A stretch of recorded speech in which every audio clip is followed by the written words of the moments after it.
Դիանա Գրիգորյանի «Վերջին զանգը» սերիալի նկարահանումները շարունակվում են, հեռուստադիտողները դիտում են ու քննարկում հեռուստասերիալի հերթական սերիան։ Միքայելն ինձ համար ամենաբացասական կերպարն ա, քանի հոգու ճակատագրերի հետ խաղաց ու դեռ խաղում ա, չի էլ զղջում, սուտը ստի հետևից, իրան թվում ա, որ իր արարքները չի բացահայտվելու, բայց վերջում մենակ ա մնալու ու լավ կլինի, գրել է հեռուստադիտողներից մեկը։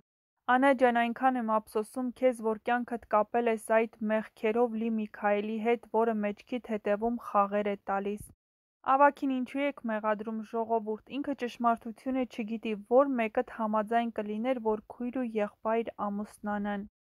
Միքոն մենակ մի բան ճիշտ ասեց, օրեր առաջ Անան վերջապես սկսել էր սիրել Միքոյին, բայց ինքը այդ էլ փչացրեց։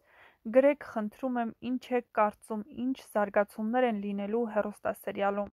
Սեմ, բայց դու ինչ ահավոր տիպ ես, շատ զզվելի ես, էլով է Սեմի կադրերն առաջ տալիս, անկեղծ չի նայվում, մարդ այսքան անդուր ու դառը կլինի, որ դու ես, համակարծիք եք, եթե ոչ գրեք ձեր կարծիքները։